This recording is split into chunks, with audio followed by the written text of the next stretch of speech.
Basically मेरा तल्लक जो है वो एक मुस्लिम घराने से था, जो कि एक मजहबी फैमिली है। और मेरा लाहौर के अंदर इचरा के अंदर मशहूर मार्केट इचरा के अंदर काफ़ी मेरा बड़ा बिज़नेस था, कालीन का, कारपेट का, कर्टन का और बेडशीट्स का। और मेरा बड़ा अच्छा बिज़नेस मैं कर रहा था। बीइंग ए मुस्लिम, मैं खुद एज ए कुरान प्रीचर था। मैं बहुत सी जगह मुझे मौका मिला, मैं कुरान प्रीच करता था अपनी फैमिली के साथ, अपने पेरेंट्स के साथ। लेकिन बहुत दफ़ा मैं बहुत सारी बातों के ऊपर कंफ्यूज था, जो मैं खुद प्रीच करने जा रहा था, बहुत सारे सवालात के ऊपर। तो उनके लिए मुझे जवाबात की तलाश थी। तो कुछ ऐसा इत्तेफाक हुआ खुदावंद की तरफ से कि मुझे वो जवाबात जो हैं वो खुदावंद के कलाम बाइबल से मुझे वो मिले।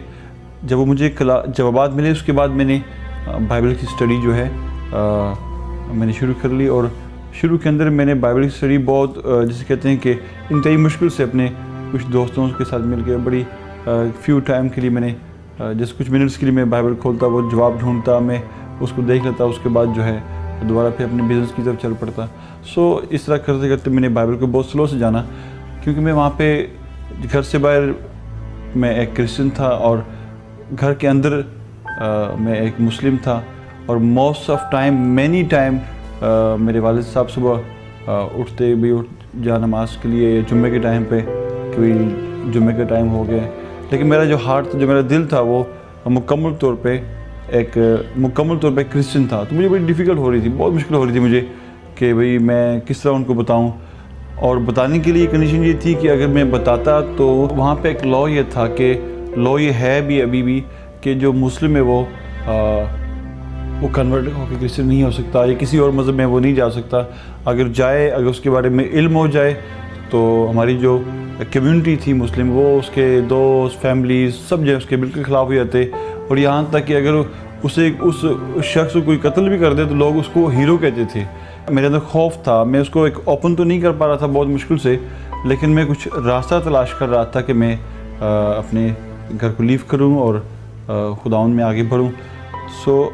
अपने तय किए हुए वक्त के मुताबिक जो खुदावंद की तरफ से तय था, मैंने अपने घर को लीव किया, अपने बिज़नेस को लीव किया और अकेले एक सलवार और कमीज़ के अंदर मैंने अपना घर छोड़ के खुदावंद में आगे बढ़ा। खुदावंद ने मुझे इस बात के लिए बुलाया कि मैं खुदावंद की बादशाही में एक खुदा का गवाह बन के मैं कौमों के सामने खड़ा हूँ।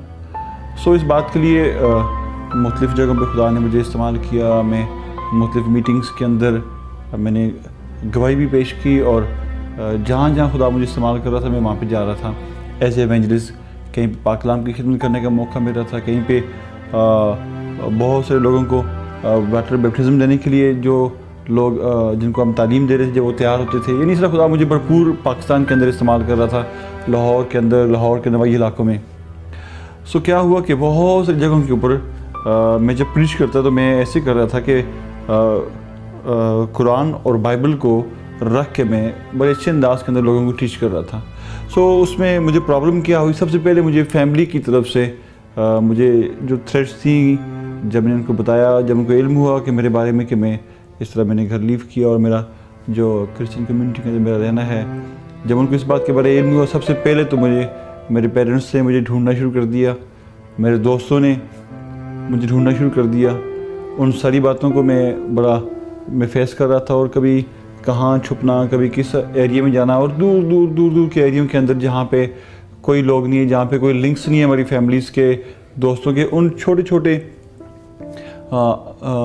छोटी आबादी के एरिया में जाके हमने जाके वहाँ पे रहना, और इस तरह अपने आप को हमने कुछ अर्सा के लिए महफूज किया। लेकिन जब इस बात के लिए मशहूर हो गया कि भाई गालिब जो हैं वो इस तरह प्रीच करते हैं, वो कन्वर्ट हैं, अपने लोगों ही की कुछ मिस्टेक से क्या हुआ कि बहुत सारे हमारी फैमिली के अलावा जो मुस्लिम लोग हैं, यानी जो कुछ हमारे जहाँ पे मैं ठहरा हुआ था वहाँ पे हमारे इर्द गिर्द के जो मस्जिद के जो मौलाना हजरात थे, फिर जब उनको इल्म हुआ कि भाई चर्च के अंदर एक कोई मुस्लिम से कन्वर्ट है, वो प्रीच कर रहा है कुरान और बाइबल के बारे में, तो वो तमाम के तमाम लोग जो हैं वो बड़े नाराज़ हुए, और बड़े यहाँ तक नाराज़ हुए कि उन्होंने जिस चर्च में हम थे, महमूद बूटी के अंदर एक चर्च है, वहाँ पे उन्होंने आके बड़ी नाराज़गी का इजहार किया। यहाँ तक कि वो उन्होंने वहाँ पे आके झगड़ा करने की कोशिश की, और वहाँ पे उन्होंने, जब मैं वहाँ पे नहीं था, मेरी गैर मौजूदगी में उन्होंने वहाँ पे फायर भी किया और वहाँ पे एक पास्टर रफ़ीक साहब है, उनके बेटे की टांग भी उसमें ज़ख्मी हुई। ये तो वहाँ का लाहौर का वाक़या है। उसके बाद फिर हमने लाहौर छोड़ा, हम शेखपुरे हम गए, चेंज किया हमने एरिया।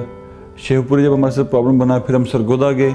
सरगोदा जब हमारे साथ प्रॉब्लम बना तो फिर हम इस्लामाबाद रहे कुछ अर्सा छुप के।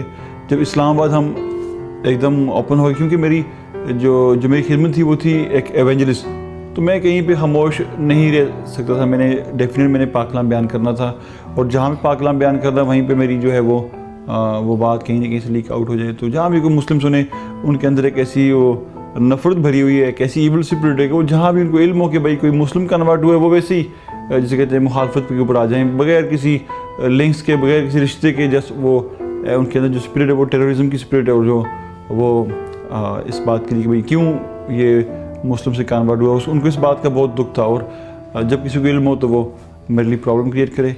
अगर कहीं पे कुछ अगर मुस्लिम हमें थ्रेट कर रहे थे तो हमारे लिए प्रॉब्लम था कि हम पुलिस को भी इन्फॉर्म नहीं कर पा रहे थे।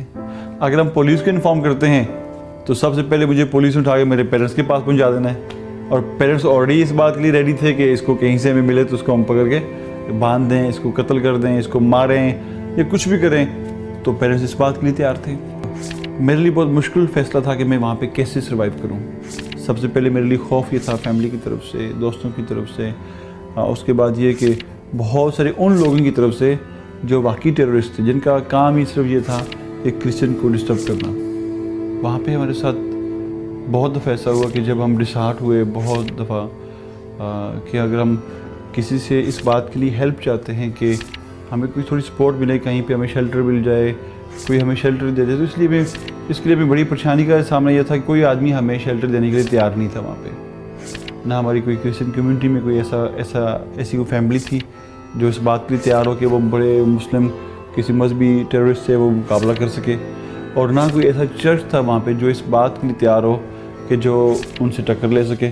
तो जब अगर हमने किसी चर्च से बात भी की है तो उन्होंने हमें हमेशा रिफ्यूज़ किया, क्योंकि उसके रिफ्यूज़ करने के अंदर एक हिकमत ये थी कि अगर कोई चर्च अगर हमें एक्सेप्ट भी करता तो पूरे चर्च के लिए प्रॉब्लम था वहाँ पे।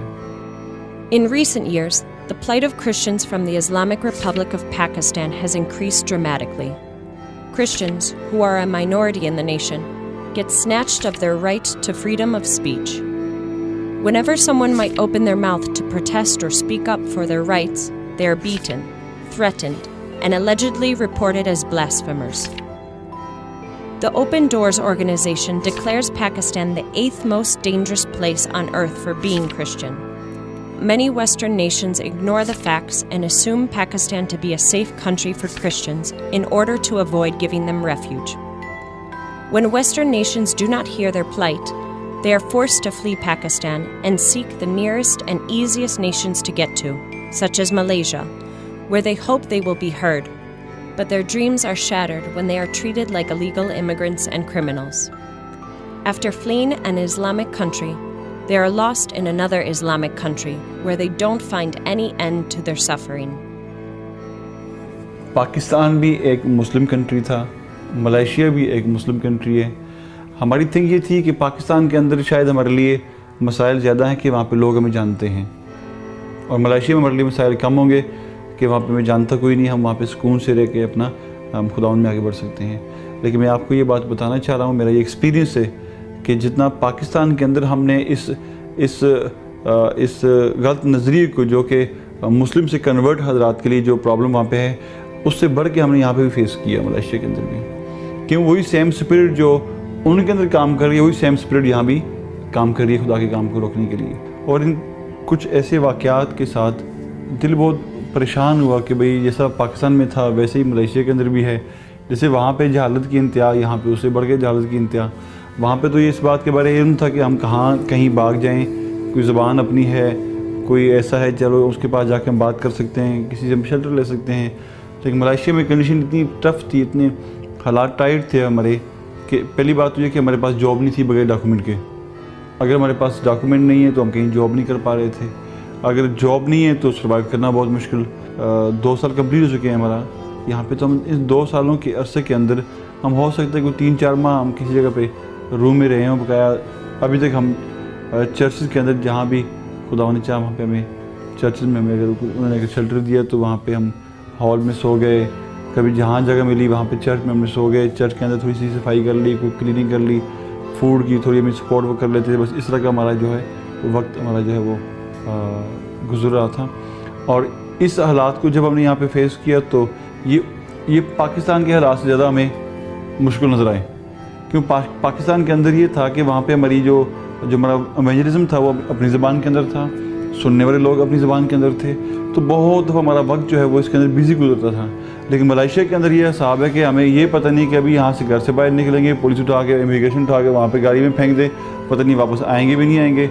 अगर पुलिस उठाती भी है तो 1000 रिंगिट 2000 रिंगिट मांगती है, तो इसलिए ना बाहर जा सकना ना कहीं काम कर सकना। इस वक्त 2015 के अंदर अभी हमारा चर्च का जो जिस चर्च को खुदा ने हमें दिया है, FGCC इंटरनेशनल जो चर्च है ब्रिकफील्ड के अंदर, उन्होंने हमें एक किस्म का शेल्टर दिया कि भाई हम उनके अम्ब्रेला में रह के हम एक अपनी पाकिस्तानी जो चंद हमारी फैमिलीज़ हैं हम इकट्ठे होकर हम खुदा की वर्शिप कर सकते हैं।